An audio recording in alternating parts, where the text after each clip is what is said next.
in captivity and what's really happening. At the end of my speech, I hope you can see why it is so cruel to take these animals from the wild, put them into captivity just for our own entertainment. I hope to inform you why these beautiful beasts should not be treated this way. Growing up, I always dreamed of going to SeaWorld, and I was always jealous whenever my friends would come back telling me all the stories of the cool tricks the orcas would do. But now, as I've grown older, I've become much less naive to what's really happening to these animals. I'm going to be discussing how this got brought to my attention, how these animals were captured and put into captivity, who Tilikum was, and some cool facts about how these animals live in the wild. So this is very obviously not an everyday topic. So I'm a very big movie lover, and my mom recommended this documentary to me called Blackfish. And it was released in 2013 and was directed by Gabriella Kalpthwaite. And it kind of shows you a better insight behind closed doors. It interviews different trainers from SeaWorld, Sealand, some orca specialists comment on their opinion on captivity. It shows the different court cases against SeaWorld, and SeaWorld was actually asked to be interviewed for this documentary and get their side of things on it, but they refused to be interviewed. And I think that says a lot in itself. I've always had a soft spot for animals, and I've watched this movie countless times. As soon as I saw the harsh reality that they're living in, it kind of sparked an interest in me, and I've been researching it, honestly, ever since. You may be wondering how these massive creatures get put into captivity, and I discovered it from the film I mentioned earlier called Blackfish. And this was mainly done off the northwest coast of North America, and they would use speedboats, helicopters, bombs, food, and nets. And what they would do is they would try and push the pod closer together and chase them into coves. But orcas are incredibly intelligent, and they know that they were going to aim for their babies. So what they would do is the moms and calves would separate from the rest of the pod, attempting to trick the captors, but they eventually have to come up for water, and the helicopters would spot them and notify the boaters. Once they would get them into a cove, they would start plucking out the babies one by one, and as soon as the event was over, there was often dead babies, and what they would do is they would cut them open, stuff them with rocks, and they would sink to the bottom. According to Fate of Orcas in Captivity by Bold Light, 166 have been captured since 1961. Now, the capturing of orcas is now illegal, but that does not stop SeaWorld from continuing to produce these animals into captivity.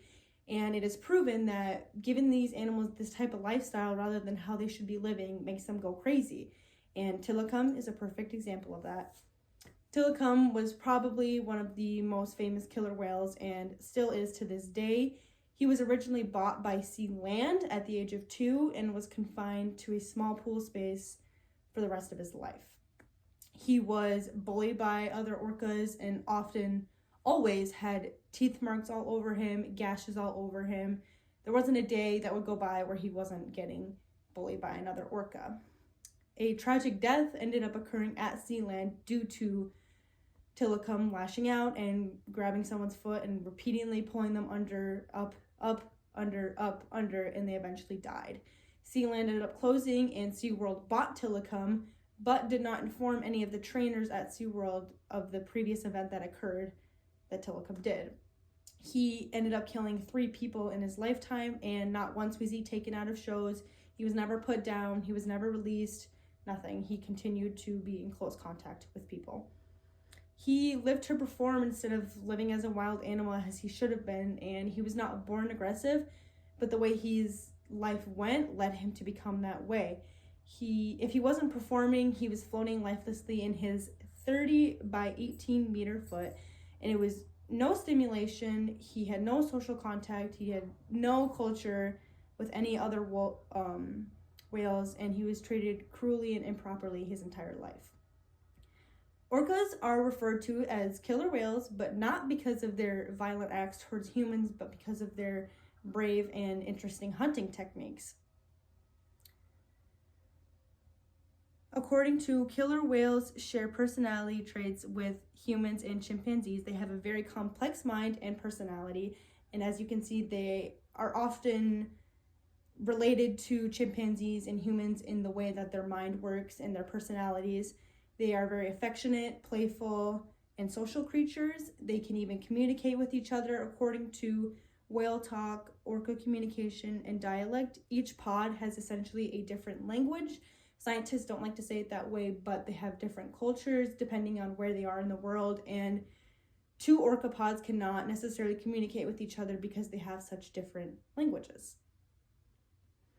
In PETA's, PETA, a summary of effects on captivity on orcas, the average tank is 86 by 51 feet and only 36 feet deep. And if you compare that to all the ocean and sea in the world, that's essentially like living in your closet or bathroom for your entire life. And this lifestyle is why these animals end up lashing out in captivity. There is almost no signs of aggression of orcas towards humans in the wild, but since they are living this lifestyle, this is how they have to deal with it.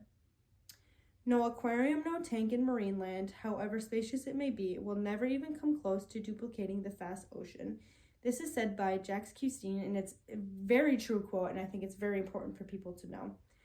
After what I've told you how I discovered this topic, how these animals are captured, who Tilikum was, and some cool facts on how these animals should be living in the wild, I hope you understand why this is such a cruel thing to do. These animals should be traveling 40 miles a day, hunting in packs, creating families and cultures, but instead they're being put into captivity for our own entertainment, and that is not right.